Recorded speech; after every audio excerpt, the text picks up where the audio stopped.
निज भाषा उन्नत है, सब उन्नत को मूल। किसी ने बहुत ही सही लिखा है कि अपनी भाषा में ही सारे उन्नत का मूल होता है, सारे उन्नत की जड़ होती है। आज हिंदी दिवस है और हिंदी दिवस पे मैं कुछ विशेष टिप्पणी हिंदी के लिए करना चाहता हूँ। कुछ चीज़ें मैंने नोट की है, थोड़ी बहुत चीज़ जो कि देख के बोलना पड़ेगा। हालांकि मैं कोई हिंदी का टीचर नहीं हूँ, मैं हिंदी का कोई प्रोफेसर नहीं हूँ और ना ही मेरी कोई हिंदी की डिग्री है, परंतु मैं हिंदी पृष्ठभूमि से संबंध रखता हूँ। इस कारण से मेरी बहुत कुछ परिस्थितियाँ हिंदी से ओतप्रोत रहती हैं। हिंदी मेरी आत्मा की आवाज़ है और हिंदी मेरे हिंदुस्तान की आवाज़ है। जो भी मैं बोलने जा रहा हूँ यह खुद की मेरी विचारधारा है हिंदी मातृभाषा को लेकर। इसीलिए कुछ त्रुटियाँ भी हो सकती हैं, कुछ अच्छी चीज़ भी हो सकती है और कुछ खराब बुरी चीज़ भी हो सकती है, जिसे आप अनदेखा कीजिएगा, नज़रअंदाज कीजिएगा और कुछ भी सलाह मशवरा होगा तो मुझे जरूर साझा कीजिएगा। जय हिंद, जय हिंदी। यदि हिंदुस्तान की आत्मा हिंदी को कहा जाए तो गलत नहीं होगा। बिना हिंदी के हिंदुस्तान की कल्पना नहीं की जा सकती है। भारतीय भाषाओं में हिंदी का एक महत्वपूर्ण स्थान है और भारत के अधिकांश भारतीय हिंदी में ही बात करते हैं। लेकिन ये बहुत बड़ी विडंबना है। बहुत बड़ी विडंबना यह है कि हिंदी का नामकरण भारतीयों का देन नहीं है। इसका नामकरण भी बाहर के लोगों से मिला हुआ है। आज हिंदी दिवस है। इस हिंदी दिवस पर इसी का हम विस्तार से वर्णन करेंगे, चर्चा करेंगे। इस विषय को हम कई भागों में बांटेंगे, तभी ये चर्चा पूर्ण हो पाएगी। सबसे पहला जो है विषय है कि हिंदी की उत्पत्ति कैसे हुई, उसके बाद फिर हिंदी का इतिहास। तीसरा है हिंदी का विश्व में स्थान क्या है। चौथा हिंदी की समस्याएं और पांचवा कैसे होगा इसका समाधान। तो सबसे पहले हम चर्चा करेंगे कि हिंदी की उत्पत्ति कैसे हुई। हिंदी भाषा की उत्पत्ति भारतीयों की देन नहीं है, यह फारसियों की देन है। पहले हिंदी कोई भाषा नहीं हुआ करती थी। सिंधु नदी के नाम पर हिंदी नाम पड़ा। फारस के लोग स का उच्चारण करते थे। सिंधु नदी से हिंदू पड़ा, हिंदी से हिंदुस्तान और यहाँ पे बोलने वालों की भाषा का नाम पड़ा हिंदी भाषा। इसके पहले यह जो है आर्यों का निवास स्थान था। आर्यों की भाषा हिंदी न होकर उनकी भाषा संस्कृत हुआ करती थी। इस प्रकार फारसियों के इधर आने के बाद सिंधु से हिंदू, हिंदू से हिंदुस्तान और हिंदुस्तान से हिंदी अपने अस्तित्व में आया और हिंदी कई बोलियों के लेके बना है। तो धीरे धीरे खड़ी बोली का विकास हुआ और आज हम इस अवस्था में हिंदी को हम खड़ी बोली के रूप में बोलते हैं। अब हिंदी का इतिहास क्या था, इसके बाद भी हम थोड़ी सी चर्चा करेंगे।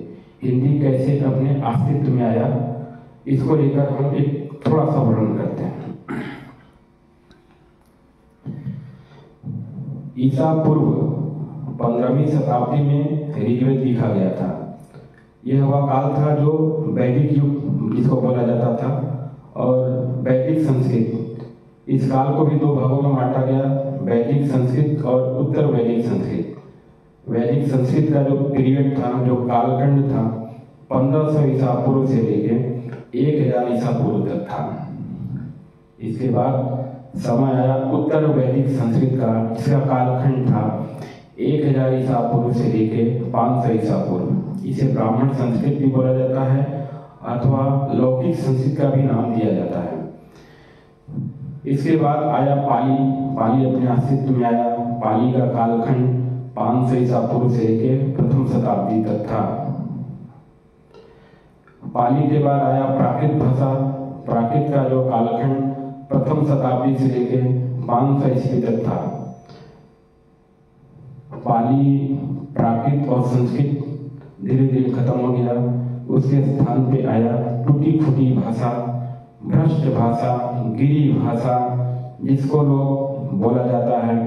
इसको अपने हिंदी साहित्य में अपभ्रंश भाषा का नाम दिया गया, अवहट्ट भाषा का नाम दिया गया, भ्रष्ट भाषा अथवा गिरी हुई भाषा। इसका जो कालखंड था 500 ईस्वी से लेके सन 1000 ईस्वी तक इसका कालखंड रहा। और मुख्य अपभ्रंश भाषा में सौरसेनी था, खस था, पैसाची था, ब्राचड़ था, महाराष्ट्री था, अर्धमागधी था और मागधी था। ये जो अपभ्रंश थे, इन्हीं अपभ्रंश से धीरे धीरे अनेक बोलियों का जन्म हुआ, जिसमें पश्चिमी हिंदी, गुजराती, राजस्थानी, ये सौरसेनी अपभ्रंश से बना। उसके बाद खस अपभ्रंश से जो बोली बना उसका नाम था पहाड़ी बोली। पैसाची से जो बोली बना उसका नाम पंजाबी और लहरा। फिर आते हैं ब्राचड़। ब्राचड़ जो अपभ्रंश था, ब्राचड़ अपभ्रंश से सिंधी भाषा बना, सिंधी बोली बनी। उसके बाद महाराष्ट्री से मराठी, अर्धमागधी से पूर्वी हिंदी, मागधी से बंगला, असमिया, उड़िया और बिहारी हिंदी बोली बनी। अब इसमें ये कोट करने वाली बात है, जैसे सौरसेनी से पश्चिमी हिंदी इसको कोट किया जा रहा है, उसके बाद राजस्थानी इसको भी कोट किया जा रहा है, पहाड़ी को भी कोट किया जा रहा है, पैसाची लहंगा को छोड़ देते हैं, सिंधी मराठी को छोड़ देते हैं, पूर्वी हिंदी को भी कोट किया जाता है। पूर्वी हिंदी के बाद जो मगधी अपभ्रंश से निकला उसमें बिहारी हिंदी को भी कोट करते हैं, क्योंकि इन्हीं सबसे हिंदी आगे बढ़ा। अब जैसे सौरसेनी अपभ्रंश में गुजराती है, उसको छोड़ देते हैं क्योंकि उसे एक अलग भाषा जन्मा, जिसका नाम जो है गुजराती है आज की डेट में। पंजाबी पैसाची से बना, लहंगा बना पैसाची से, ब्राचड़ से सिंधी बना जो कि एक अलग भाषा है, महाराष्ट्री से मराठी बना, इसको छोड़ देते हैं, ये भी एक अलग भाषा है। उसके बाद जो अपना मगधी था उससे जो है बंगला, असमिया और उड़िया भाषा का जन्म हुआ, इसको भी छोड़ देते हैं क्योंकि ये भी एक अलग भाषा है। बट इनका जो है उदय जो हुआ हिंदी के अपभ्रंश शब्दों से ही हुआ है। अब हम देखते हैं जो अपना पश्चिमी हिंदी था उससे जो है 5 बोलियों का जन्म हुआ, हरियाणवी, बुंदेली, ब्रजभाषा, कन्नौजी और खड़ी बोली। हरियाणवी को घाघरू भाषा भी बोला जाता है, खड़ी बोली को कौरवी बोली भी बोला जाता है। अब जो मैंने कोट किया था राजस्थानी हिंदी, राजस्थानी हिंदी से भी 4 बोलियों का जन्म हुआ, मारवाड़ी, मेवाती, मालवी और जयपुरी। अब पहाड़ी हिंदी भी 3 भागों में बटा, जिसको आज के दिन में बोला जाता है कुमाऊनी, गढ़वाली और नेपाली। पूर्वी हिंदी ABC में बटा, AC हो गया अवधी, बाघेली और छत्तीसगढ़ी, जो कि पूर्वी उत्तर प्रदेश, मध्य प्रदेश और छत्तीसगढ़ में बोला जाता है। बिहारी हिंदी देखा जाए तो भी 3 भागों में बटा, जिसको बोलते हैं मैथिली, मगही और भोजपुरी। मिथिलांचल में जो भाषा बोला जाता है मैथिली, मगध के आसपास की भाषा मगही हो गई, और बिहार, पश्चिमी बिहार और पूर्वी उत्तर प्रदेश में जो भाषा बोला जाता है भोजपुरी हुआ। बिहार और यूपी तो अभी बटा है, आज़ादी के पहले तो सारा कुछ एक ही था, तो वहाँ की बोली जो है भोजपुरी हो गई, जो कि पूर्वी उत्तर प्रदेश और पश्चिमी बिहार में बोली जाती है। ये था हिंदी का इतिहास।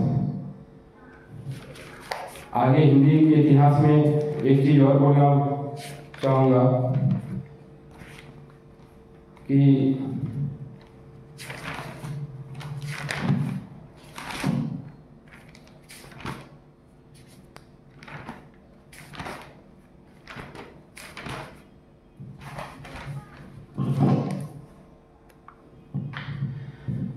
अपना हिंदी का जो इतिहास था उसमें आप साहित्य में यदि देखेंगे तो वीर गाथा काल था, भक्ति काल था, रीत काल था, अग्नि काल था। भक्ति काल वही स्वर्णिम युग था जिसमें कि श्री रामचरितमानस लिखा गया। तुलसीदास जी, कबीरदास जी, केशवदास जी उस समय के जो है प्रसिद्ध विद्वान थे, प्रसिद्ध कवि थे। आधुनिक काल में आते आते हिंदी को खड़ी बोली का स्वरूप मिला और खड़ी भाषा का विकास हुआ और खड़ी रचना जो पहले प्रेम सागर द्वारा जो लिखी गई, प्रेम सागर ग्रंथ लिखा गया जो कि लल्लू दास द्वारा लिखा गया था। उसके बाद हिंदी का पहला उपन्यास जो लिखा गया परीक्षा गुरु, जो कि 1882 में लिखा गया था। अर्थात देखा जाए तो खड़ी बोली का जो इतिहास है वो 200 साल से भी पुराना नहीं है, 200 साल के अंदर में है। अब हम ये देखते हैं, ये तो समझा था जो है हिंदी का, इसको बोला जाता है हिंदी का इतिहास। और हिंदी को देखा जाए तो हिंदी का विश्व में क्या स्थान है, इसके ऊपर भी हम चर्चा करेंगे। विश्व में यदि देखा जाए तो सबसे ज़्यादा भाषा बोली जाती है वह है अंग्रेजी, जिसको लगभग 115 करोड़ लोग बोलते हैं। दूसरी जो भाषा है वो है मैंडरिन चीनी, जिसको लगभग 112 करोड़ लोग बोलते हैं।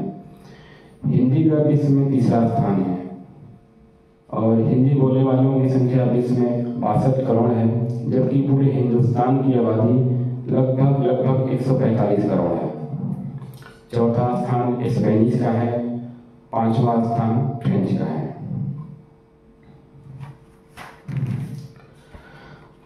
भारत में यदि 2011 की जनगणना को देखा जाए तो पता चलता है कि 45% लोग की आबादी जो है हिंदी को अपनी मातृभाषा समझती है, मानती है और बोलती भी है।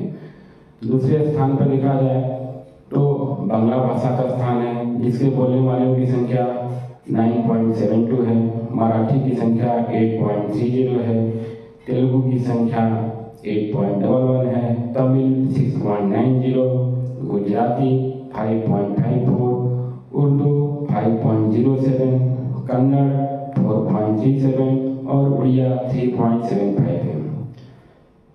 जो अन्य देश हैं जहाँ पर की हिंदी बोली जाती है वह देश हैं पाकिस्तान, भूटान, नेपाल, बांग्लादेश, श्रीलंका और मालदीव। हिंदी को राजभाषा का दर्जा प्रदान किया गया है 14 सितंबर 1949 में मिला था, तभी से हिंदी दिवस के रूप में इस दिन को मनाया जाता है। ये था हिंदी की उत्पत्ति कैसे हुई, हिंदी का इतिहास क्या था और विश्व में हिंदी का स्थान। अब हम देखते हैं कि थोड़ी सी चर्चा करते हैं कि अपनी भाषा को लेकर क्या क्या समस्याएं हैं हमारे देश में। आज हिंदी की वर्तमान दशा या दुर्दशा का एक महत्वपूर्ण कारण है सरकार की भाषा नीति। इसके कारण ही हिंदी को लाने और लागू करने की कोशिश कर रही है। वह भाषाओं का स्वाभाविक विकास क्रिया के अनुकूल नहीं है। हिंदी का विकास हिंदी क्षेत्र की लोक भाषाओं से जुड़ा होना चाहिए था। राष्ट्र की मजबूती बनाने के लिए राजभाषा हिंदी के प्रति उपेक्षापूर्ण व्यवहार करना पड़ेगा। इसे सक्षम बनाने के लिए शासक वर्ग एवं भारतीय जनता का सम्मिलित सहयोग अपेक्षित है। आज हम देखते हैं कि अधिकांश देशों में एक राष्ट्र और एक भाषा है, परंतु हमारे देश में ऐसा नहीं है। हिंदी हमारे देश में सबसे ज़्यादा बोली जाने वाली भाषा है, परंतु अभी भी इसे राष्ट्रभाषा का दर्जा नहीं मिल पाया है। ऐसा बिल्कुल नहीं है कि मेरे दृष्टिकोण में अन्य भाषाओं का कोई महत्व नहीं है। सबकी अपनी भाषा है। जितना सम्मान हम हिंदी को देते हैं उतना ही अन्य भाषाओं जैसे कि बांग्ला, मराठी, उर्दू, तमिल और अंग्रेजी, क्योंकि किसी ने खूब कहा है कि निज भाषा उन्नत है, सब उन्नत को मिली। यदि हम अपनी भाषा का विकास नहीं करेंगे तो हमारी उन्नति नहीं मिल पाएगी। आज अंग्रेजी का जिस प्रकार से राष्ट्रीयकरण हुआ है, अंतर्राष्ट्रीयकरण हुआ है, आज अंग्रेजी का जिस प्रकार से अंतर्राष्ट्रीयकरण हुआ है, दूसरी ओर हिंदी को पिछड़ेपन का प्रतीक समझा जा रहा है। इसके लिए भी हिंदी क्षेत्र के बुद्धिजीवियों की संकीर्णता, जड़ता और रूढ़िवादिता पूर्ण रूप से जिम्मेदार है। अन्य किसी देश के बारे में यदि मंथन किया जाए तो पाएंगे कि वहाँ के लोगों की अपनी भाषा महत्वपूर्ण है। जर्मन, रसिया, फ्रांस जैसे देशों के लोग अंग्रेजी के लिए प्राथमिक स्तर पर कोई मायने नहीं रखते हैं। एक समय में हमारे देश में अंग्रेज, डच, पुर्तगीज भारत में आए थे और इनके संघर्ष में अंग्रेज यहाँ पे टिक गए, बाकी सब चले गए और अंग्रेजी का व्यापक प्रचार और प्रसार हुआ। आज हमारे देश की अवस्था है कि हमारे देश के विश्वविद्यालयों में हमारी भाषा को पीछे किया जा रहा है। वहाँ पर अपनी भाषा में पढ़ने की अनुमति नहीं है। यह हमारी भाषा के लिए बहुत बड़ा तमाचा है। आप जर्मन में जाइए पढ़ने के लिए, पहले आपको वहाँ की भाषा का सर्टिफिकेट लेना पड़ेगा। वहाँ जाकर 1 साल तक उनकी भाषा सीखनी पड़ती है, उसके बाद आप आगे की पढ़ाई कर सकते हैं। और जर्मनी की तरह अन्य देशों का भी यही अवस्था है। ऐसा हमारे देश की भाषा हिंदी में क्या नहीं है। बच्चे डॉक्टरी नहीं पढ़ सकते, इसे इंजीनियरिंग नहीं पढ़ सकते हैं। डॉक्टर बनने के बाद तो मरीजों से जो बात करनी रहती है वो उन्हीं की भाषा में बात करनी रहती है। यदि हम उनकी भाषा नहीं समझेंगे तो उनकी समस्याएं क्या समझेंगे और उनका क्या हम इलाज करेंगे। हमारे देश में भाषा का एक मिला जुला स्वरूप देखने को मिलता है। हर एक लोग टूटी फूटी भाषा में संवाद करते हैं। राजभाषा हिंदी वृक्ष रूपी काष्ठ के समान होनी चाहिए थी, बट लोगों ने इसको छिलके के समान बना दिया है। जबकि 62 करोड़ लोगों की मातृभाषा है। लोगों को लगता है कि यह प्राय लुप्त भाषा है, लेकिन यही भाषा बोलने वालों की संख्या विश्व में तीसरे स्थान पे है, तो यह ज्यादा मायने रखता है हमारे लिए।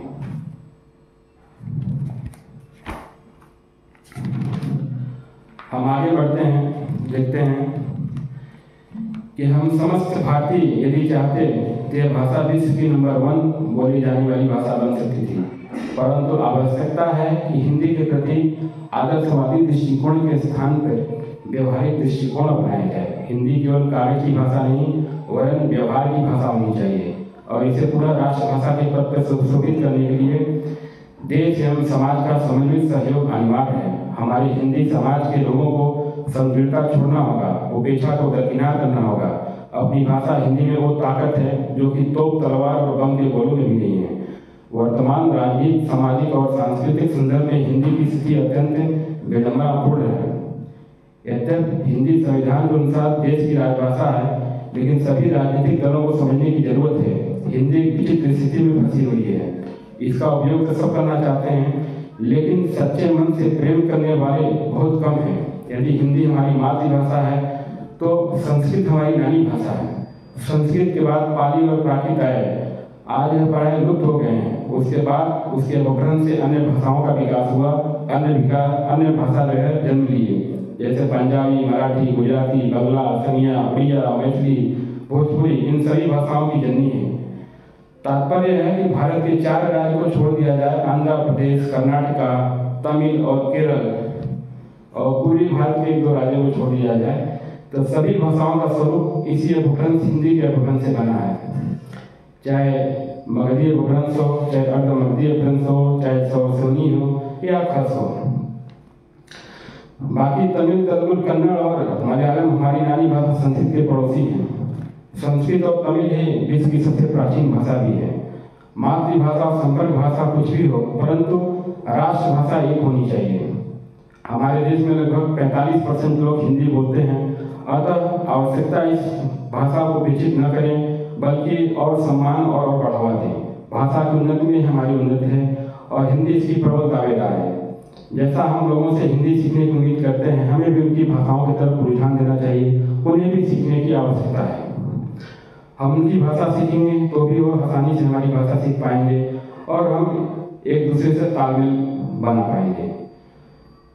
और एक हिंदी पृष्ठभूमि होने के नाते हिंदी दिवस पे आज मेरा यह सपना है कि हिंदी हमारी राष्ट्रभाषा होनी चाहिए। क्यों नहीं, यही हमारी भाषा है जो स्पष्ट रूप से वैज्ञानिक है। जो लिखा जाता है वही बोला भी जाता है, कोई किंतु परंतु नहीं होता।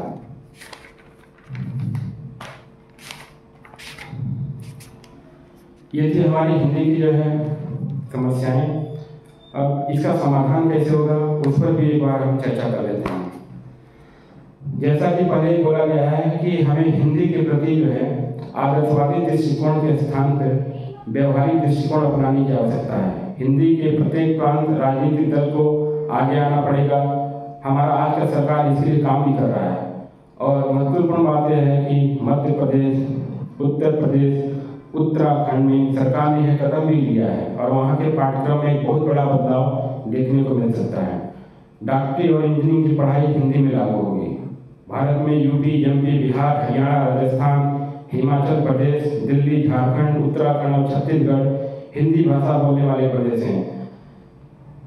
इनमें तो हिंदी का विकास हुआ ही है, लेकिन एक सराहना करनी पड़ेगी फिल्म इंडस्ट्री को कि जिसकी वजह से अन्य प्रांत में भी हिंदी का व्यापक प्रचार और प्रसार हुआ है, क्योंकि अन्य प्रांत में भी लोग आजकल हिंदी फिल्में देख रहे हैं, हिंदी धारावाहिक देख रहे हैं, हिंदी गाने सुन रहे हैं, गुनगुना रहे हैं और पूरी तरह से हिंदी के डायलॉग को याद करते हैं, बोलते हैं, एक दूसरे को जो कंधे भी करते हैं। इस प्रकार से देखा जाए तो हिंदी फिल्म इंडस्ट्री का एक बहुत बड़ा योगदान है हिंदी के प्रचार एवं प्रसार में। लोग अपने क्षेत्र की फिल्में आजकल कम देख रहे हैं, हिंदी भाषा की फिल्में जो है लोग ज़्यादा देख रहे हैं।